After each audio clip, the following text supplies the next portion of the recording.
आदित्य ज्योतिष अध्यात्म ज्ञान यूट्यूब चैनल में आप सभी लोगों का स्वागत है। हमारे इस यूट्यूब चैनल को सब्सक्राइब करें और हमारी वीडियो यदि आपको अच्छी लगती हैं तो उन्हें लाइक करें और शेयर करें। तो निर्णय सिंधु में हम आपको आज जन्माष्टमी के बारे में बता रहे हैं कि जन्माष्टमी का निर्णय 15 तारीख 2025 अगस्त में या 16 अगस्त 2025 को कब होगा। तो यहाँ पर जो है यह निर्णय सिंधु है। निर्णय सिंधु में यहाँ पर दिया गया है जन्माष्टमी विचार। यहाँ पर लिखा अथ जन्माष्टमी सा च कृष्णादिमासेन भाद्रपद कृष्णाष्टमी तथा भाद्रपदे मासी कृष्णाष्टम्यां कलो युगे अष्टाविंशतमे जात कृष्णोत्सव देविकी शुतः। तो यहाँ पर ये हिंदी में अनुवाद लिखा गया है कि जब जन्माष्टमी कृष्णादि मास के भाद्रपद कृष्ण पक्ष की अष्टमी तिथि होती है, वैसे कल्पतरु में ब्रह्म पुराण का कथन है कि कलयुग में भाद्रपद मास के कृष्ण पक्ष की अष्टमी में 28वें युग में देवकी के पुत्र श्री कृष्ण उत्पन्न हुए। तो यहाँ पर आगे और लिखा गया है अष्टमी द्वेधा जन्माष्टमी जयंती चेति त्रताधा केवलाष्टमी ये न कुर्वन्ति जानतः कृष्ण जन्माष्टमी व्रतम। तो स्कंद पुराण में भी इसके बारे में लिखा गया है। और यदि दिन या रात में कला मात्र भी रोहिणी ना हो तो विशेषकर चंद्रमा से मिली हुई रात्रि में उस व्रत को करें। भविष्य पुराण में और बहिन पुराण में भी कृष्ण पक्षी अष्टमी जन्माष्टमी में यदि एक कला विरोहिणी नक्षत्र हो तो उसको जयंती नाम से कहा गया है। उसमें प्रयत्न से उस उपवास को करना चाहिए। अष्टमी कृष्ण पक्ष रोहिणी ऋत संयुता, ये सब विष्णु आदि इत्यादि में कृष्ण पक्ष की अष्टमी रोहिणी नक्षत्र से युक्त भाद्र मास में हो तो वह जयंती नाम वाली कही गई है। इस प्रकार से इसमें ये सब जन्माष्टमी के बारे में पूरा बताया गया है कि कब जन्माष्टमी का व्रत करना चाहिए और उसका निर्णय किस प्रकार से करना चाहिए। वशिष्ठ संहिता में यहाँ बताया गया है। ये उसके बाद जो है ये सब पुराण और इत्यादि के बारे में यहाँ पर निर्णय दिया गया है जन्माष्टमी के बारे में। अग्नि पुराण का कथन और कई पुराणों से यहाँ पर निर्णय सिंधु में इसका निर्णय लिया गया है। दिन में या रात में कला मात्र भी रोहिणी ना हो तो विशेषकर चंद्रमा से युक्त रात्रि से युक्त उसे करें जन्माष्टमी के व्रत को। ये सब इसमें जन्माष्टमी के बारे में बताया गया है, समझाया गया है कि कब करना चाहिए कब नहीं करना चाहिए। अष्टमी दो प्रकार की कही गई है। प्रथम रोहिणी रहित, दूसरी रोहिणी सहित। और जो रोहिणी रहित है ये 4 प्रकार की कही गई है। पूर्व दिन में ही आधी रात में हो, दूसरा दूसरे दिन में भी हो, तीसरा 2 दिन आधी रात में हो, चौथा दोनों दिन आधी रात में न हो, इस प्रकार से। और जो दूसरा है रोहिणी सहित, वह भी रोहिणी संयुक्त 4 प्रकार की कही गई है। पूर्व दिन ही आधी रात में रोहिणी के सहित, और दूसरे दिन दोनों दिन, और चौथा जो है दोनों दिन सहित, इस प्रकार। और पद्म पुराण में जयंती में उपास करें, यहाँ पर लिखा है। पद्म पुराण में भी कहा है रोहिणी से सहित अष्टमी को सप्तमी से विदा भी करें। पद्म पुराण में रोहिणी से सहित अष्टमी को सप्तमी से विदा भी करें, उसका उपास करना है। इस प्रकार से इस अष्टमी और के बारे में बताया गया है। तो ये जो है अष्टमी तिथि भगवान का जन्म। और पद्म पुराण की हम बात बता रहे हैं, इसमें पद्म पुराण के बारे में बताया गया है, निर्णय इसमें बताया गया है। और पारायण का निर्णय भी कब करना चाहिए उसके बारे में भी इसमें बताया गया है। गरुड़ पुराण की बात भी इसमें आई हुई है। तो ये निर्णय सिंधु में ये सब चीज़ें यहाँ पर जो है बताई हुई है। अब हम पद्म पुराण की बात करते हैं।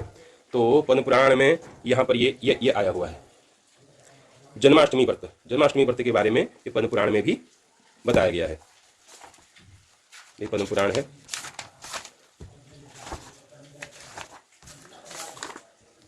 ये पद्म पुराण है। तो पद्म पुराण में भी जो है ये सब बातों को इस पुराण में भी कहा गया है, और ये निर्णय सिंधु में भी ये सब बातों को बताया गया है। तो हम ये सब और भी ग्रंथ हैं उसमें भी इन सब बातों को बताया गया है। यहाँ पर कुछ पर्वों के बारे में बताया गया है वो हम आपको बता रहे हैं। यहाँ पर जन्माष्टमी के बारे में कुछ पंचांग और ग्रंथों के पुराणों के माध्यम से हम आपको जो है आज भगवान श्री कृष्ण जन्माष्टमी के व्रत का निर्णय बता रहे हैं। यहाँ पर लिखा हुआ है 15 अगस्त शुक्रवार अर्धरात्रि व्यापनी अष्टमी स्मार्त गृहस्थियों के लिए, यानी 15 अगस्त शुक्रवार को श्री कृष्ण जन्माष्टमी का व्रत किया जाएगा, और 16 अगस्त शनिवार उदयकालीन अष्टमी वैष्णव के लिए, यानी 16 अगस्त शनिवार को जो है वैष्णव के लिए जन्माष्टमी का व्रत होगा। श्रीमद्भागवत महापुराण, श्री भविष्य महापुराण, अग्नि महापुराण, विष्णु महापुराण आदि पुराण संहिताओं एवं व्रतोत्सव निर्णायक सभी धर्म ग्रंथों के अनुसार भगवान श्री कृष्ण का अवतार जन्म भाद्रपद कृष्ण अष्टमी तिथि बुधवार रोहिणी नक्षत्र एवं वृषभ राशि में जब चंद्रमा थे आधी रात के समय में हुआ था। सिंह राशि गते सूर्य गगने जलदाकुले मासी भाद्रपदे अष्टम्याम कृष्ण पक्षे अर्धरात्रि के वृष राशि स्थे चंद्रे नक्षत्रे रोहिणी युते। तो यहाँ पर ध्यान देने योग्य बात यह है कि निर्णायक तत्वों की विद्यमानता प्रतिवर्ष भाद्रपद कृष्ण अष्टमी को नहीं हो पाती, अर्थात यदि अष्टमी अर्धरात्रि में आ जाए तो कभी रोहिणी नक्षत्र का अभाव होता है, और अभाव होता है यदि अर्धरात्रि कालीन रोहिणी नक्षत्र आ जाए तो कई बार अष्टमी तिथि अर्धरात्रि व्यापनी नहीं होती। इन स्थितियों में 2 दिनों में व्याप्त श्री कृष्ण जन्माष्टमी व्रत के विषय में संशय आना स्वाभाविक है। अर्थात इनका कहने का आशय यह है कि रात्रि के 12 बजे के आसपास, यानी मध्य रात्रि में अष्टमी तिथि में रोहिणी नक्षत्र का जब योग होता है और चंद्रमा जब वृषभ राशि में होता है तो भगवान का जन्म माना जाता है, अष्टमी का व्रत किया जाता है। लेकिन कभी अष्टमी तिथि रात्रि में नहीं होती तो कभी रोहिणी नक्षत्र नहीं होता, तो इसलिए यह संशय उत्पन्न हो जाता है। तो इस कारण हमारे पुराण व्रत निर्णायक धर्म ग्रंथों ने एकादशी, श्री कृष्ण जन्माष्टमी आदि व्रतों की तिथि का निर्णय स्मार्त गृहस्थियों एवं वैष्णव संप्रदाय के लिए भिन्न भिन्न निर्णायक सिद्धांतों से किया है। इसलिए भारत के लगभग सभी जो पंचांगकारों द्वारा जन्माष्टमी का व्रत तिथि को 2 अलग अलग दिनों में स्मार्त और वैष्णव के लिए लिखा जाता है या लिखा रहता है पंचांगों में। अधिकांश शास्त्रकारों के सिद्धांत रूप में अर्धरात्रि और चंद्रोदय व्यापनी अष्टमी में ही व्रतादि करने की मान्यता दी है। क्योंकि अधिकांश जो शास्त्रकार हैं उन्होंने अर्धरात्रि और चंद्रोदय व्यापनी यानी आधी रात में जब अष्टमी तिथि हो और चंद्र उदय हो तब व्रत करने को कहा है जन्माष्टमी का। और यहाँ पर जो है कृष्ण जन्माष्टमी यम निशीय व्यापनी ग्रहाया पूर्व दिन एवं निशीथ योगी पूर्वा।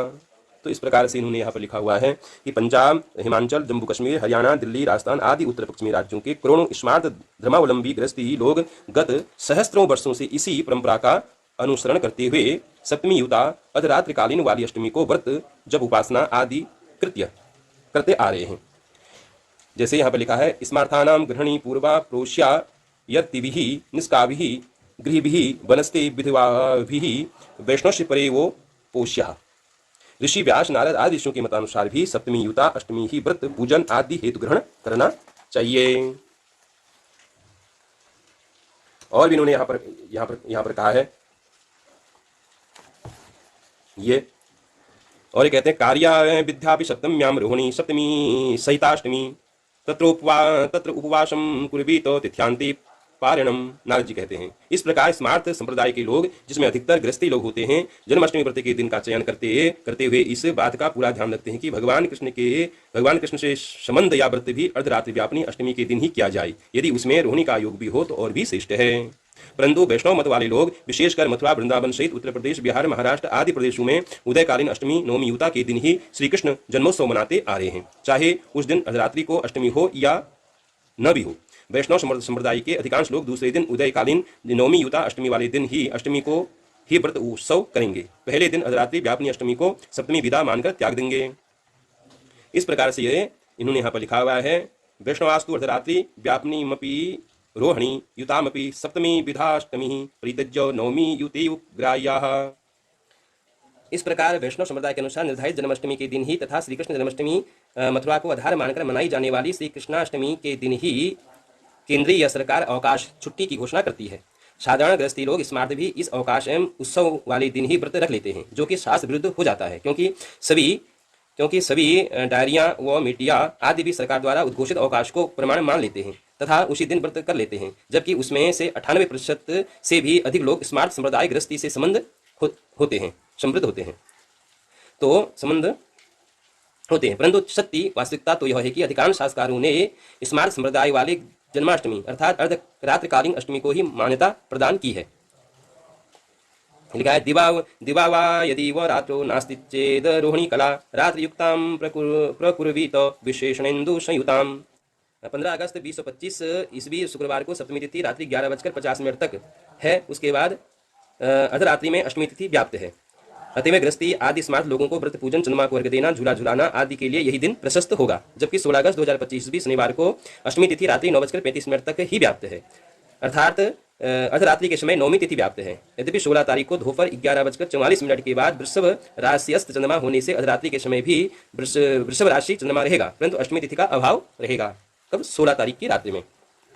तो इसलिए तिथि निर्णय अनुसार भी जन्माष्टमी में अर्धरात्रि को ही मुख्य निर्णायक तत्व माना है। रोहिणी नक्षत्र और वृषभ राशि से चंद्रमा मुख्य निर्णायक नहीं है। अष्टमी तिथि चाहे शुद्धा सूर्य से अर्धरात्रि तक हो अथवा सप्तमी विदा पूर्व पहले दिन को ही व्रत करना युक्ति संगत है। केचित् अर्धरात्रि एवं मुख्य निर्णायकः रोहिणी योगस्तु तने निर्णया संभवे निर्णायकः तन्मते तादृश शुद्ध्वा वृद्धा विषये पूर्वदिने एव व्रतम्। गरुड़ पुराण विष्णुव्रत के अनुसार भी पूर्वाविदा श्री कृष्ण अष्टमी में उपवास, कृष्ण जयंती में उपवास करके तिथि के अंत में व्रत का पारण करना चाहिए। इस प्रकार से उन्होंने इस व्रत के बारे में बताया है।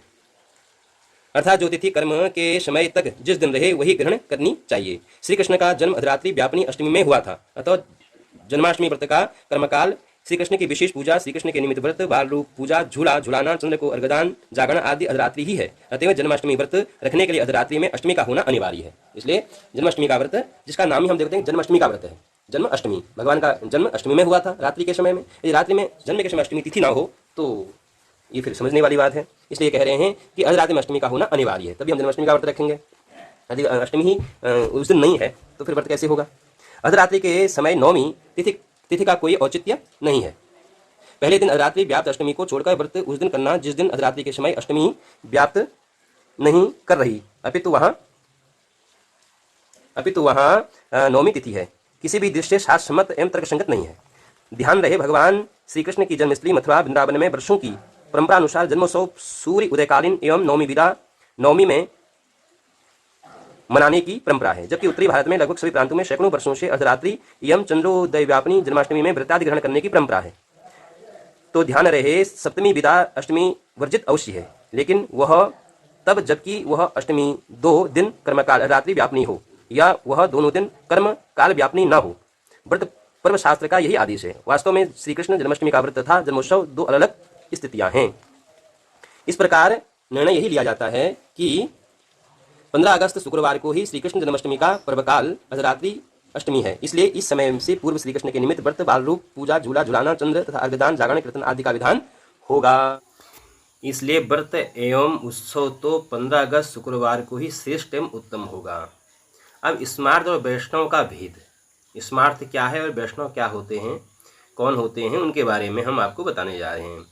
स्मार्त वेद, श्रुति, स्मृति आदि ग्रंथों को मानने वाले धर्मपरायण प्रायः सभी गृहस्थी लोग स्मार्त कहलाते हैं। पंजाब, हिमाचल, जम्मू कश्मीर, हरियाणा, दिल्ली, महाराष्ट्र, राजस्थान, गुजरात आदि राज्यों के साधारण गृहस्थी परिवार स्मार्त संप्रदाय अनुसार ही अपने सभी व्रतोपवास के साधारण नियम अनुकरणीय करते हैं। पुराण संहिता एवं स्मृतियों में स्मार्तों के लिए स्थान स्थान पर गृह या गृहस्थ शब्द का और वैष्णव के लिए वनवासी या यति शब्दों का प्रयोग किया गया है।